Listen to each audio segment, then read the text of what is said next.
So this is my current system. I'm using the Columbia Coatings Hyper Smooth 3.0 LED.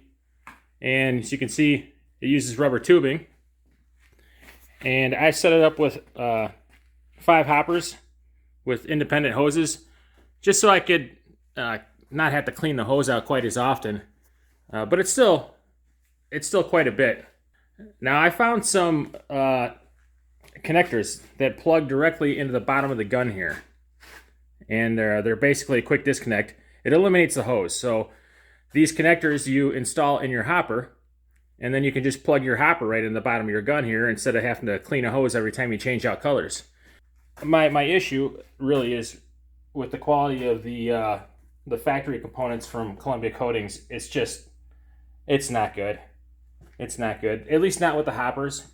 I can't really complain. The control unit is awesome. Also, no real complaints about the gun. These latex hoses, they've been latex hosing just fine.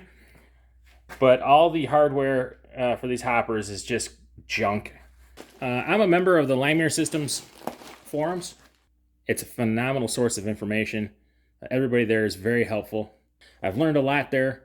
It's a fun place to share. At any rate, in one of the threads that I'm in there, somebody had mentioned the issues I was having with the hardware for the hoppers on the Hyper Smooth, and somebody recommended these guys. Now this shop is on Etsy. It's called Printrovert3D, and they make custom kits for the Hyper Smooth gun, which is the Omega gun. It's the same. If you buy anything from Columbia Coatings today, you'll get shipped the Omega gun. I think it's the Omega 3. It's on all their lines. It's the only gun they ship now, I believe. So this will work on all of them. They have these quick disconnect adapters. These plug directly in the bottom of your gun. So what we're going to do today, I ordered some, as you can see. I also ordered a thing full of hoppers here. I just got these on Amazon. I don't know if they'll work or not, but we'll find out today.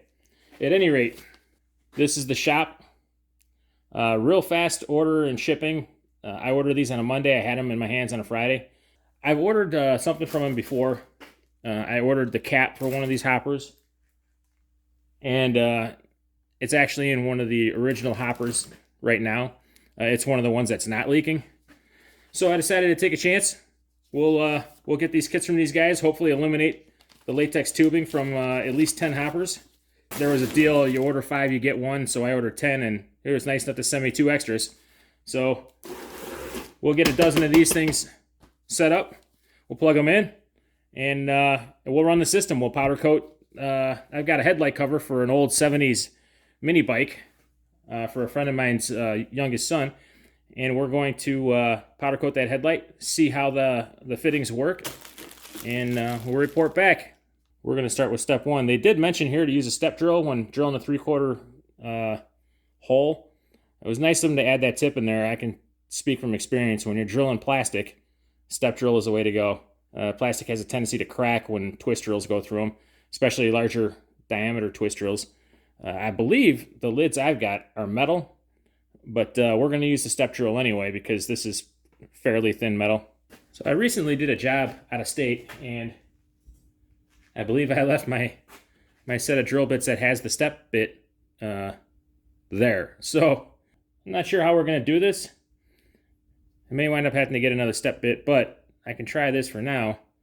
I got a 3/4 inch hole saw. However, the adapter for the 3/4 inch hole saw is not in the kit that I have. So what I'm going to have to do is take some of the threaded rod that I have and get it in here. Now, I dug around a little bit, and I noticed that these are 1/2 inch fine. They're not 1/2 inch coarse, 1/2 inch 13, which is standard. It's amazing the kind of crap you have laying around your shop. I had no idea I had 1/2 inch fine threaded rod. So I'm going to cut a piece off here, we'll clean up the threads, and we'll get this thing in the drill chuck and see if we can't make the holes. I'm not sure that this is going to work on account of I won't have the drill bit pilot that usually goes down the center of this, because these have a significant tendency to walk. It's very hard to keep these straight when you're making your first bites into a cut. So this might not work at all, but we'll give it a shot.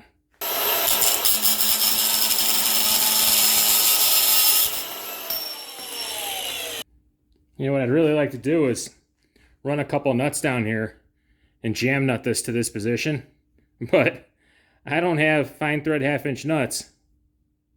So we're just gonna, you know, if I have to, I'll ding these threads up so it won't, it'll act as a jam nut. But let's see if I even need to do that. Hopefully not. I'm going Team Orange on the drill today because I let the smoke out of my Team Red drill.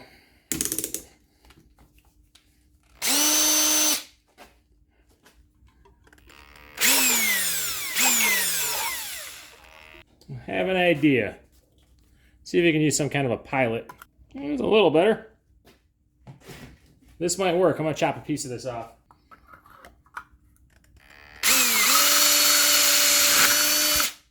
Hey, how about that?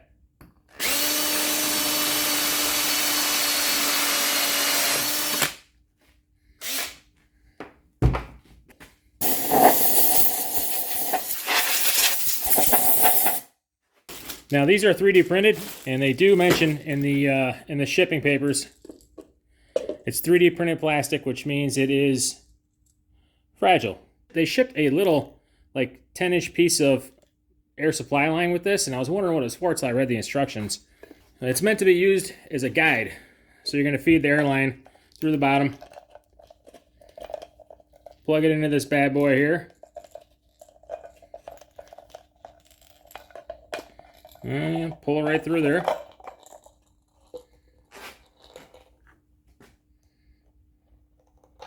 And again, just like not dropping it, because it's you know, it's plastic. It's not reinforced plastic, so you don't want to crank the ever-loving bejesus out of these threads. I'll do what I can here. That's pretty tight. You know, one thing you could do to check your seal, take one of these lids that doesn't have a hole in it,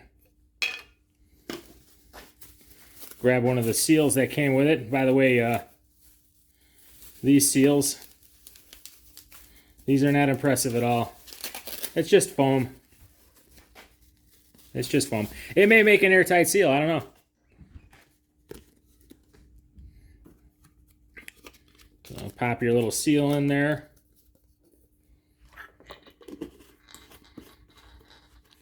Now, if this is nice and if this is a good airtight seal here, you shouldn't be able to blow air through. And I cannot blow air through there, so that's a good seal. Now, for anybody who doesn't know, your powder coat guns run very low pressure, so you know you might be blowing 3 to 8 psi in here, you know, 10 max. I don't think I've ever used 10. I don't think I would.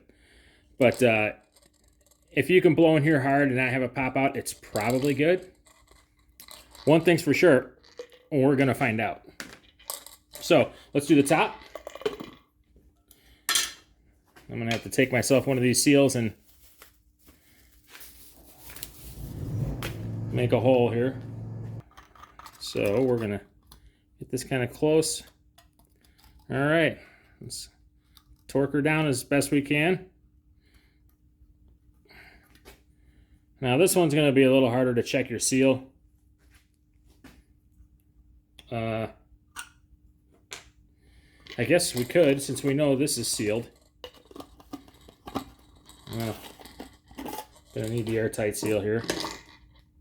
There's a one-way ball check valve in here, so air can only go in, can't go out. So we should be able to blow on the top. Wow, that is a monumental failure. We're gonna try a different foam gasket. That one looks pretty good.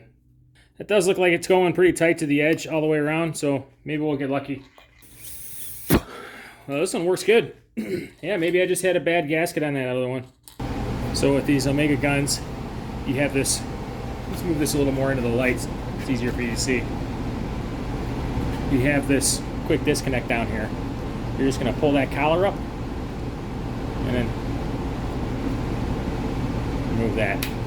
I'm gonna throw a little air in here just to kind of clear out the area. So I'm going to quick disconnect the seat, the O-ring, so we don't want it leaking at the gun now.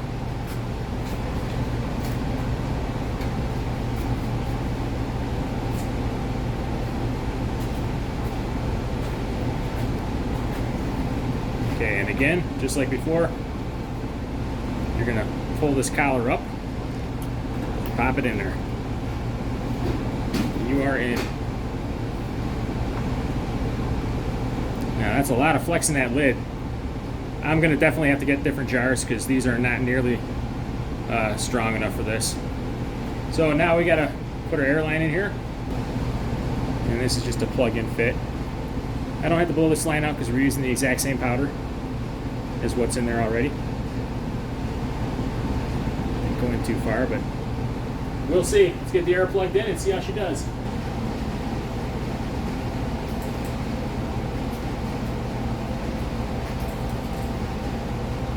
Now this is running 5 psi.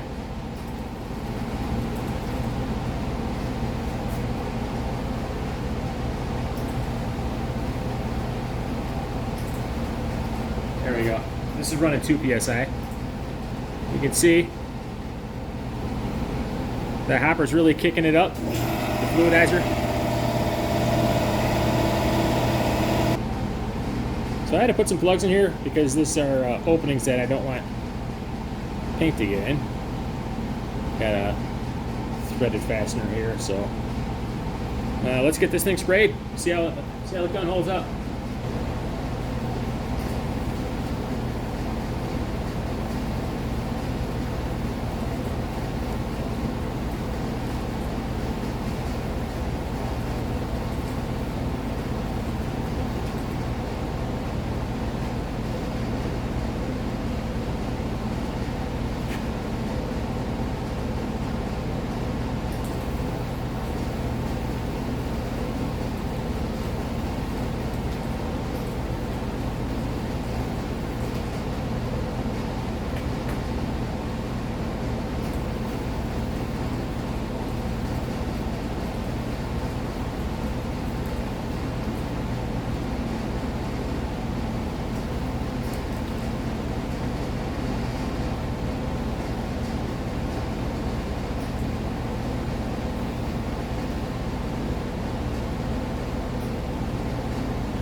One thing's for sure, it does have a tiny pinhole here, but as you can see, it leaked almost nothing.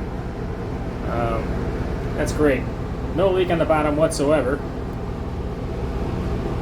This is an order of magnitude better than the factory hardware from Columbia Coatings. So I would say, if you're looking for hardware to make your any of your Columbia coating systems to make the hoppers not leak, go with Printrovert. His prices are actually, I think, a little bit less than Columbia Coatings, but they're in the neighborhood, and the fittings work perfect. They work great. I have once in the past used one of their fittings here. All this is from a leak on a different canister that was just blowing over here, and you can see that's clear coat, it's not blue. Probably came from this leak dusting over all this other stuff. So that's Columbia Coatings hardware. And there's Printrovert. I highly recommend this guy's stuff. Takes your orders right away, ships fast. So far it's been quality stuff. This is day one, but the first major hurdle is seeing if it actually has the capacity to outperform the OEM hardware, and it definitely does. I'm hamstrung right now by the low quality of the jars that I bought. I'm going to order another batch of jars, hopefully something a little more robust, better lids, better seals. Yeah, I would say Printrovert, home run. this is who you guys want to go to. You can find them on Etsy. I highly recommend them. I've had nothing but luck with these guys so far. Very happy with it.